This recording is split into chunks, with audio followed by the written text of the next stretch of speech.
Olá, eu sou Alexandre Matias. Olá, eu sou a Polis Jobon. Estamos começando aqui mais um Poli Matias, que a gente pega aí um assunto específico e envereda pela história da arte, da cultura, por coisas que a gente gosta, sempre passando pelo nosso ponto de vista, né? E hoje a gente vai falar de solidão. É isso, Poli? É isso, solidão, reclusão, né? Vamos lá? Exato. Eu falei que eu tinha um joguinho aqui para você. Eu quero. Vamos lá. A gente pode entrar já em artistas reclusos? O que você acha, assim? Eu acho que a reclusão tem muito esse. O assunto veio à tona justamente porque a gente está passando por um período de reclusão, né? A quarentena acaba tendo a ver com isso. E a reclusão antes da quarentena, que eu estou pensando muito o que é a reclusão pós-quarentena, né? Como é que você vai se... Será que tem a ver com sair das redes sociais, né? Enfim, eu fico pensando muito nisso, que existe uma reclusão digital, né? Sim. Mas a reclusão, na história da arte, sempre tem esse papel do artista se separar do público, se separar do mercado, não ser incomodado por fãs, por gente querendo contratar, gente querendo comprar, gente querendo ir. Ao mesmo tempo, é um momento em que ele consegue entrar na própria obra de uma forma mais introspectiva, né? Aí a gente Uhum. vai citar uma série de exemplos aí, né? Acho que o exemplo mais conhecido em termos de reclusão é o Salinger, né? Que é mais conhecido pelo Apanhador do Campo de Centeio, mas tem obras clássicas. É um cara que o tempo todo morava numa fazenda, tinha pouquíssimo contato com as pessoas, a única pessoa que tinha contato com ele era o agente dele, algo que também combina com Thomas Pynchon, que é outro recluso clássico, né, o autor do Arco-Íris da Gravidade, um dos maiores livros da história da literatura norte-americana, pesado. E o Pynchon tem uma coisa curiosa, que apesar de recluso, ele dublou ele mesmo nos Simpsons. Demais. A moral do Matt Groening, né? Conseguir fazer com que o Thomas Pynchon apareça dublando ele mesmo com um saco de supermercado na cara. Porque o Thomas Pynchon, além de recluso, ele ainda só existem duas fotos conhecidas dele, quando ele era adolescente. Uma delas, ele marujo iniciante na Marinha Norte-Americana. É um autor, um dos meus autores favoritos, e tem esse mito da reclusão, né? Um cara que até hoje está vivo, felizmente, e que surge com os livros na hora que você menos espera, livros completamente enciclopédicos e psicodélicos de alguma forma, completamente paranoicos, que também Uhum. da reclusão. Outros reclusos conhecidos dá para lembrar tanto do Kubrick, e o Kubrick tem uma coisa de reclusão que não é propriamente a aversão a multidões ou a pessoas. Ele era um cara até recebia as pessoas em casa, tinha a história clássica dele dos anos 70, que sempre que ele trazia, ele chamava alguém para a casa dele, ele tinha uma sala de cinema em casa e ele mostrava o Eraserhead do David Lynch para as pessoas, falando assim: olha que filme maravilhoso. O David Lynch, quando soube disso, ele soube em si.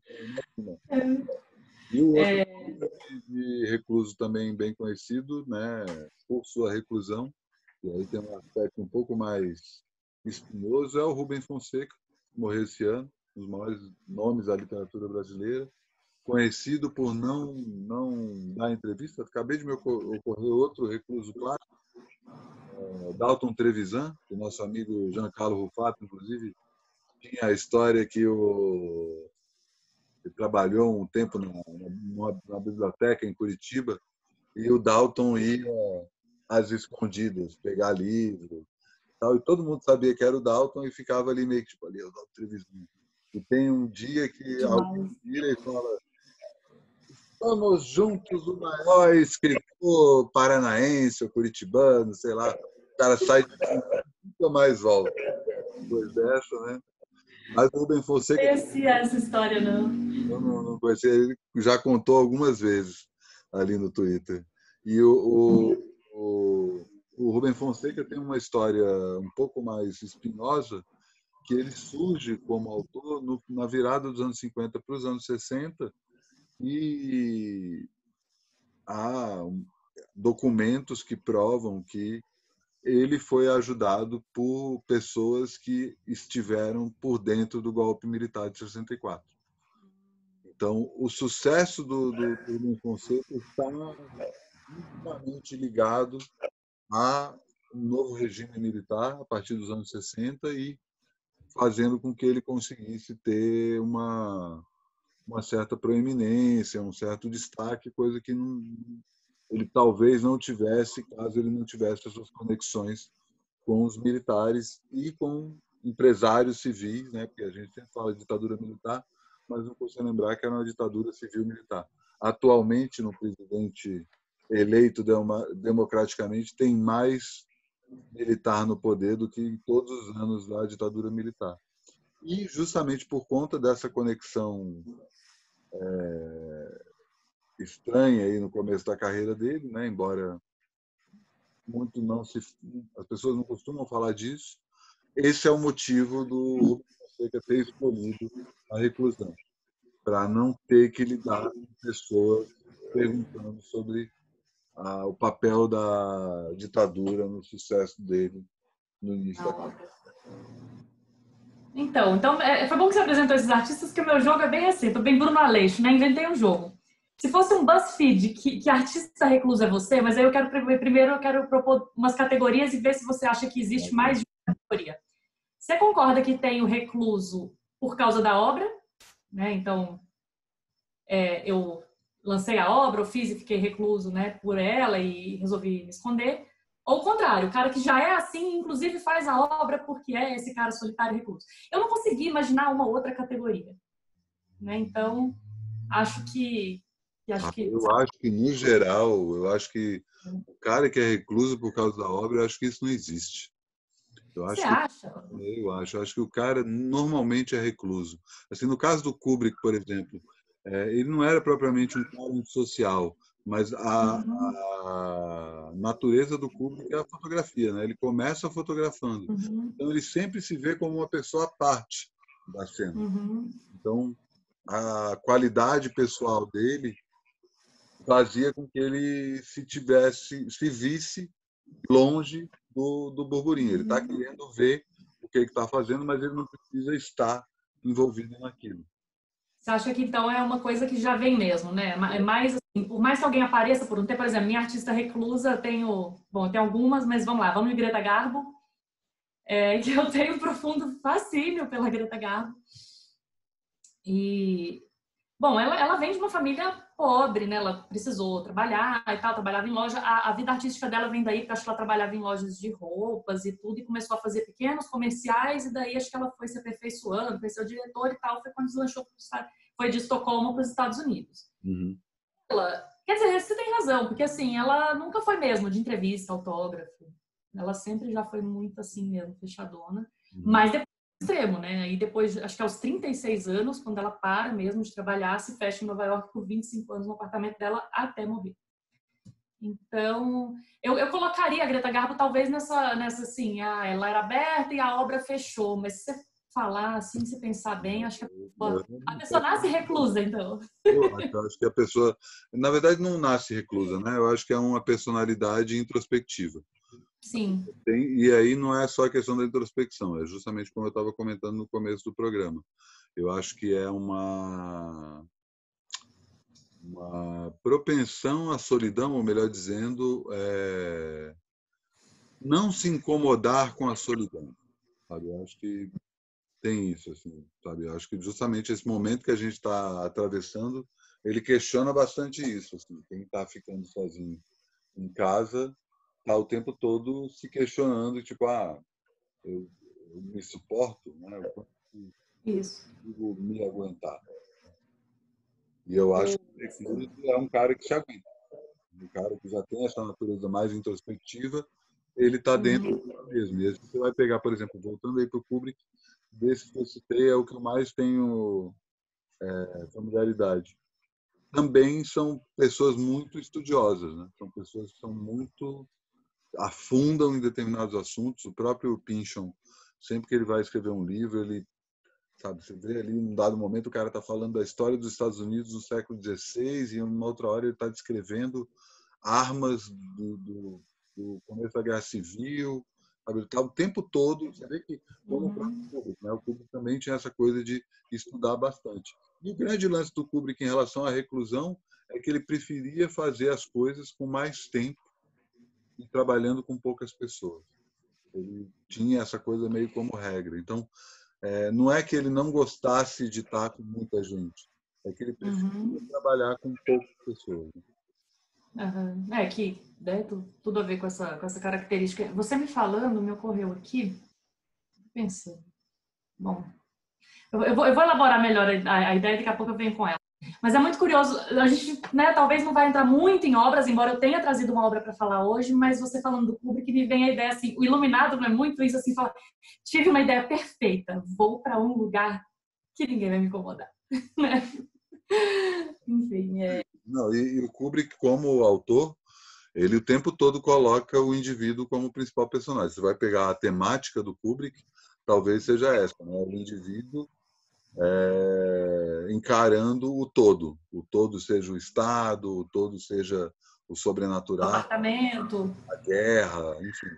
É sempre uma coisa muito grande, de proporções gigantescas, no caso do próprio Kubrick, é a história do cinema e o indivíduo, né? Acho que o melhor exemplo disso é 2001, mas o Iluminado também é muito bom para isso, né? Sim. Ter um momento de reclusão de um autor, né? O Iluminado é isso, é um autor travado no processo. Sim. Eu trouxe... eu queria falar de um filme que tem muito a ver com a reclusão. Como que eu fui parar nesse filme? O filme se chama Tóquio, mas o que eu estou recomendando aqui não é que se veja o Tóquio. Ele é um filme, ele é um longa-metragem com 3 curtas. Então eu vou recomendar aqui o Shaking Tóquio, que é o último curta. Ele tá no YouTube, a gente vai deixar o link aqui. Recomendo. Ele tá ali mais ou menos no 1h14 para frente. O link já fica no ponto. A pessoa clicando no link, ela já vai Fica, né? Vamos deixar assim. Essa nova tecnologia que deve ter a idade do YouTube é maravilhosa. Eu nunca soube fazer isso. É muito bom isso. Como é que eu descobri esse filme? Na verdade, quando eu assisti o Holy Motors, eu fiquei apaixonada pelo Leo Carax, fui maratonar tudo dele. E um dos curtas desse Tóquio é do Leo Carax, que é o segundo, e não é o que eu estou recomendando aqui.